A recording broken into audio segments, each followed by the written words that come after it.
If the dog next door is in heat and your dog is not neutered, your dog does not have a moral code or a set of values that keeps him from mounting your neighbor's dog without first getting consent. Even if it's a Christian dog.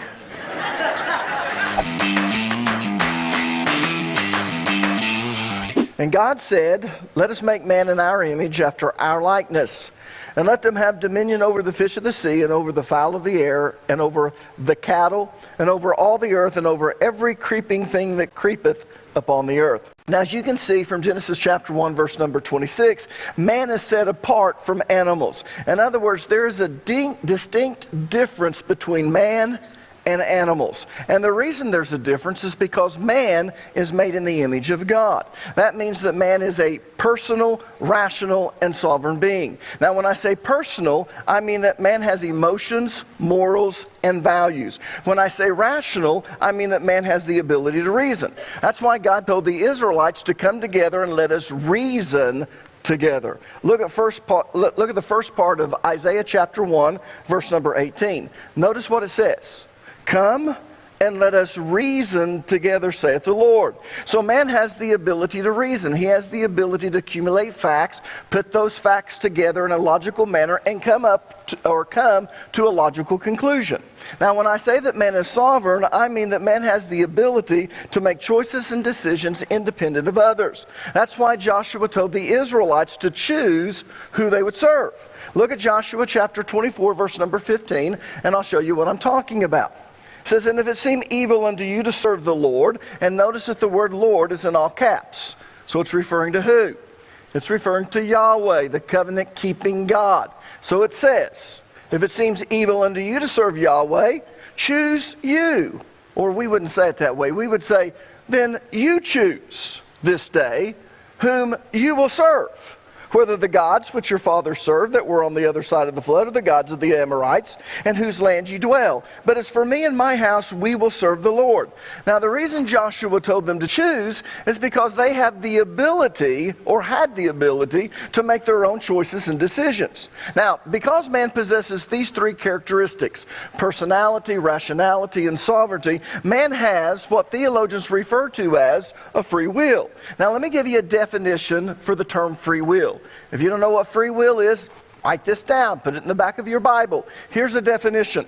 Free will means that man is responsible for his own actions because he has the freedom and ability to make his own choices and decisions. So when we talk about man being made in the image of God, what we're saying is that man is a personal, rational, sovereign being, therefore he has a free will. Now, most people don't understand what it means to be made in the image and likeness of God.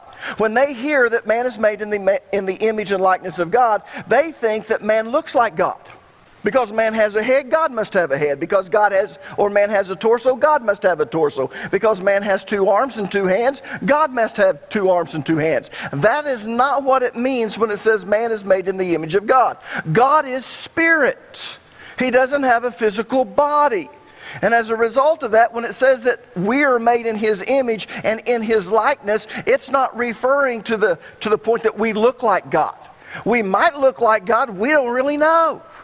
But that's not what it's referring to. When it says that man is made in the image and likeness of God, what it means is man has personality, rationality, and sovereignty. Therefore, man has a free will.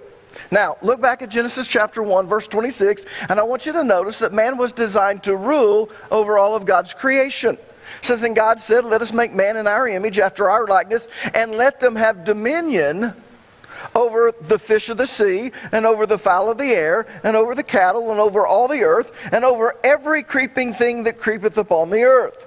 You see, only man has the ability to rule over all of God's creation. And it's these 3 characteristics that give man that ability: personality, rationality, and sovereignty.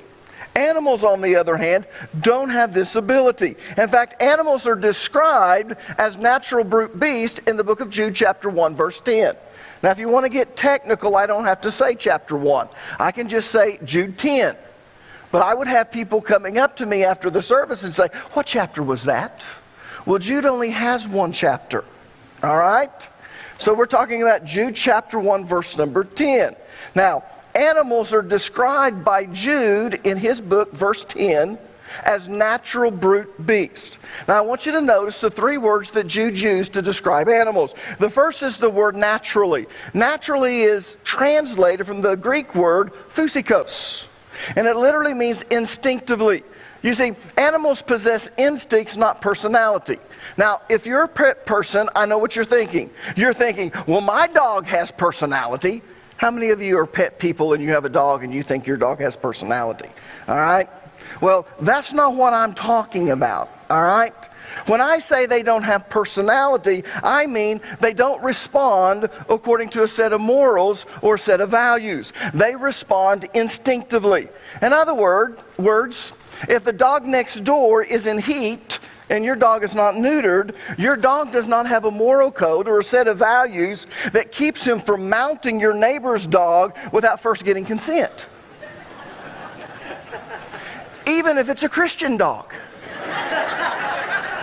I once had a little girl come up to me and said, my dog is a Christian dog. And I said, oh really? He said, yes. My mom says we're a Christian home and he's raised in our home, so I have a Christian dog.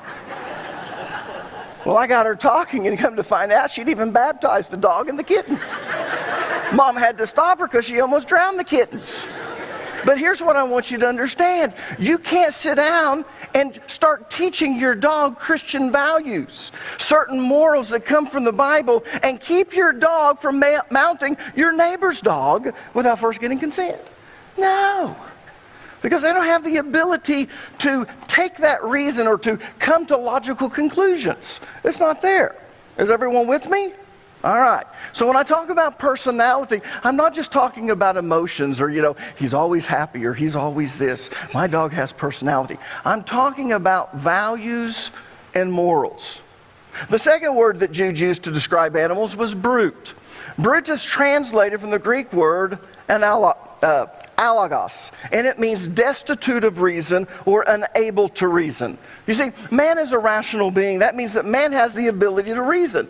Again, we can listen to certain facts, and if we're open-minded, we can look at those facts, reason with those facts, and come to a logical conclusion.